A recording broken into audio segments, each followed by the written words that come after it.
नमस्कार, मी संदीप देसाई. बुलेटिनमध्ये आपल्या सगळ्यांचं स्वागत. घेऊयात बातम्यांचा वेगवान आढावा. मुंबईमध्ये येऊनही आझाद मैदान पोलिसांची मनोज जरांगे पाटलांना नोटीस. पनवेलच्या खारघरमधील मैदानामध्ये आंदोलन करण्याचं पोलिसांचं आवाहन. आंदोलनामुळे मुंबईतील जनजीवन विस्कळीत होईल, नोटीसीमध्ये उल्लेख.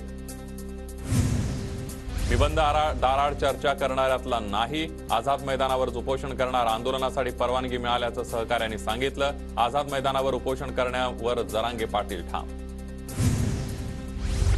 जरांगे पाटलांसह मराठ्यांचा मोर्चा. पुणे मुंबई जुन्या मार्गाकडे मुंबईकडे मार्गस्थ. लोणावळा एंट्री पॉइंटवर पोलिसांचा बंदोबस्त. दंगल नियंत्रण पथकही तैनात. मोर्चामध्ये सहभागी होणाऱ्या मुंबईतील कार्यकर्त्यांना पोलिसांच्या नोटिसा. मुंबईतील जनजीवन विस्कळीत होऊन कायदा सुव्यवस्थेचा प्रश्न निर्माण झाल्यास कायदेशीर कारवाईचा इशारा. जरांगे पाटलांच्या जेवणामध्ये औषध टाकलं जाऊ शकतं. जरांगे पाटलांनी पंक्तीत जेवताना काळजी घ्यावी. राजकारणी लोक काहीही करू शकतात. प्रकाश आंबेडकरांचा जरांगेंना सावध राहण्याचा सल्ला. नवी मुंबईतील एपीएमसी मार्केट आज आणि उद्या बंद राहणार. मनोज जरांगे पाटलांच्या आंदोलनामुळे एपीएमसी प्रशासनाचा निर्णय. जरांगे पाटलांच्या मोर्चाचा आज वाशी एपीएमसी मार्केटमध्ये मुक्काम असणार. मराठा आंदोलकांचा आज वाशीमध्ये मुक्काम. वाशी मार्केटमध्ये मराठा आंदोलकांसाठी जेवणाची व्यवस्था. मनोज जरांगे पाटील यांच्या मोर्चाच्या पार्श्वभूमीवर आता महापालिकेकडून तयारीला सुरुवात. महापालिकेने 7 ते 8 ट्रक मधून फिरती शौचालय मागवली आहे. फॅन स्ट्रीटच्या फुटपाथवर फिरत्या शौचालयांची सोय करण्यात येणार.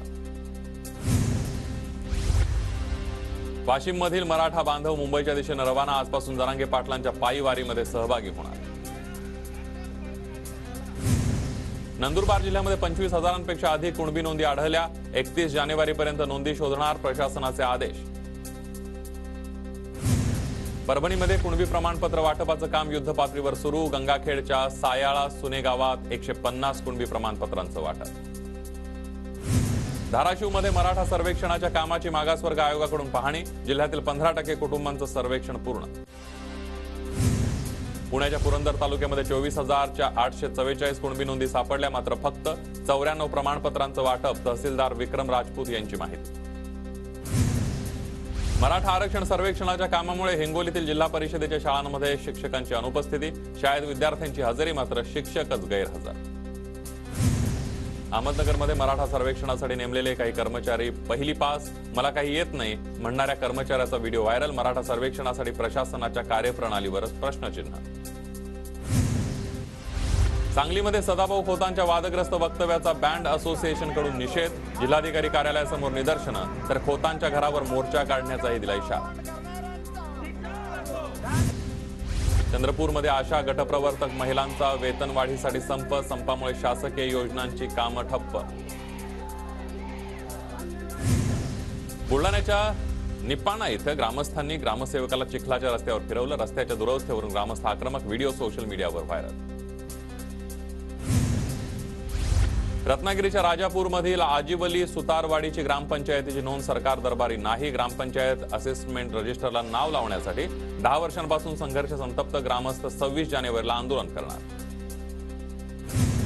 बुलढाण्यामध्ये पीएम घरकुल आवास योजनेचे हप्ते थांबले. 4 वर्षांपासून लाभार्थ्यांचा पंचायत समितीमध्ये फेऱ्या. शेगाव पंचायत समितीसमोर लाभार्थ्यांचं उपोषण सुरू. नाशिकच्या तिडके कॉलनीतून टेरर फंडिंग केल्याच्या आरोपाखाली काल एका इस्माला अटक. 2019 साली आयसीच्या सदस्याच्या परिवाराला आर्थिक मदत केल्याचं तपासात उघड. नाशिकच्या माणिकखांब भागामध्ये 4 कोटी रुपयांचे दागिने लुटणारी टोळी जेरबंद. नाशिक ग्रामीण पोलिसांची दमदार कामगिरी. वर्ध्यामध्ये गर्दीच्या ठिकाणी सोन्याच्या दागिन्यांची चोरी करणाऱ्या महिला टोळीचा पर्दाफाश. 2 महिलांना अटक. 1,84,000 मुद्देमाल जप्त. सोलापूरच्या उजनी धरणामध्ये सध्या 62 टीएमसी पाणी शिल्लक. मे महिन्यामध्ये सोलापूर शहराला 10 टीएमसी पाणी सोडलं जाणार. सांगलीच्या जत तालुक्यावर दुष्काळाचं सावट. म्हैसाळचं पाणी मिळण्यासाठी नागरिकांचा 1988 पासून संघर्ष. संतप्त नागरिक म्हैसाळच्या पाण्यासाठी रक्त घ्या पण पाणी द्या अभियान राबवणार. पुण्याच्या पुरंदरमध्ये दुष्काळी परिस्थितीवर उपाययोजना करण्यासाठी ग्रामस्थांचं जिल्हाधिकाऱ्यांना निवेदन. जनावरांसाठी चारा डेपो, पिण्याच्या पाण्याची व्यवस्था करण्याची केली मागणी. सोलापूर जिल्ह्यामध्ये विविध ठिकाणी हुरडा पार्टीला सुरुवात. हुरडा पार्टीच्या निमित्तानं पर्यटकांची गावांकडे वाटचाल. वर्ध्यामध्ये ढगाळ वातावरण आणि अवकाळी पावसाचा तुरीच्या उत्पादनावर परिणाम. उत्पादन घटल्यानं शेतकऱ्यांचं नुकसान. बाजारामध्ये सध्या तुरीला प्रति क्विंटल 8 ते 10 हजारांचा दर. नांदेडमध्ये ढगाळ वातावरणामुळे तुरीच्या उत्पादनामध्ये घट. तुरीवर रोगाचा प्रादुर्भाव झाल्यानं पिकांचं मोठं नुकसान. नाशिकच्या येवल्यामध्ये कांद्याच्या भावामध्ये घसरण. कांद्याला प्रति क्विंटल सरासरी 950 रुपये भाव. शेतकऱ्यांच्या चिंतेत वाढ. सोलापूरच्या कृषी उत्पन्न बाजार समितीमध्ये कांद्याची मोठी आवक वाढल्यानं 200 रुपयांनी कांद्याच्या दरात घसरण. नांदेडमध्ये ऊस तोडणीसाठी 24 हार्वेस्टर. तरीही ऊस तोडणी होत नसल्यानं ऊस उत्पादक शेतकरी हातबल. वर्ध्याच्या तळेगावमध्ये कालव्याच्या पाझरामुळे शेतीचं नुकसान. कालव्याची उपाययोजना करण्याची शेतकऱ्यांची मागणी. नागपूरच्या कळमना बाजारामध्ये लाल मिरचीचे दर घसरले. प्रति किलो 70 ते 80 रुपयांनी घसरण. सोलापुरात कोथिंबीर उत्पादक शेतकरी आक्रमक. कोथिंबीरीला भाव नसल्यानं शेतकऱ्यांनी कोथिंबीर रस्त्यावर फेकली. साताऱ्याच्या कराडमध्ये विद्यार्थी आणि प्रशासनामार्फत राष्ट्रीय मतदार दिन साजरा. शहरातून पथनाट्य फेरी काढत मतदानाबाबत जनजागृती. दिव्यांग आणि ज्येष्ठ नागरिकांचं मतदान आता घरी जाऊन घेतलं जाणार. निवडणूक आयोगाच्या निर्णयाचं दिव्यांग बांधवांकडून स्वागत. परभणीमध्ये 6,690 दिव्यांग मतदारांची नोंदणी. साताऱ्याची मतदार यादी अद्ययावत करण्यामध्ये अव्वल कामगिरी. दोन्ही मतदारसंघामध्ये 36,122 नवमतदारांची नोंदणी. प्रांत अधिकारी अतुल मेहत्रेंची माहिती. खेलो इंडियामध्ये सिया सावंत वेगवान धावपटू तर पुण्याच्या ऋतुजा भोसलेला कांस्यपदक. खेलो इंडिया स्पर्धेमध्ये 65 पदकं जिंकत महाराष्ट्र अव्वल स्थानी. गोंदियाच्या सालेकसा तालुक्यामध्ये मतदार संख्येमध्ये घट.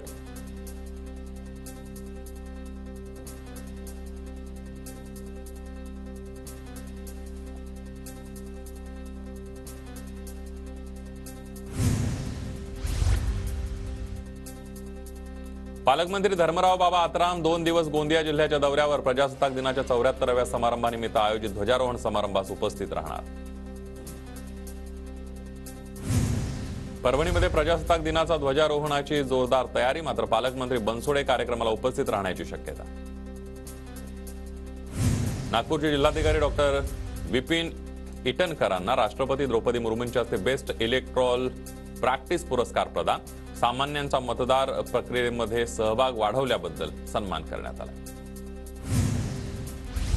मुख्यमंत्री शिंदेंचा दरेगावामध्ये नातवासोबत फेरफटका. नातवासोबत शिंदेंची इलेक्ट्रिक गाडीतून गावामध्ये चक्कर. शिंदे सध्या यात्रेनिमित्त साताऱ्यातल्या दरेगावी होते. ते आता मुंबईकडे निघाले. साताऱ्यामध्ये मुख्यमंत्री शिंदेंनी घेतलं श्री उत्तरेश्वर देवाचं दर्शन. मुख्यमंत्री यात्रेनिमित्तानं 2 दिवसांपासून दरेगावात. सोलापुरातील हिंगुलांबिका देवीच्या मंदिरामध्ये 5,000 किलो फळांची आरास. शाकंभरी नवरात्रोत्सवानिमित्त मंदिरामध्ये फळांची आरास. दर्शनासाठी भाविकांची गर्दी. धुळ्यातील एकविरा देवीला 36 प्रकारच्या विविध भाज्यांचे शृंगार.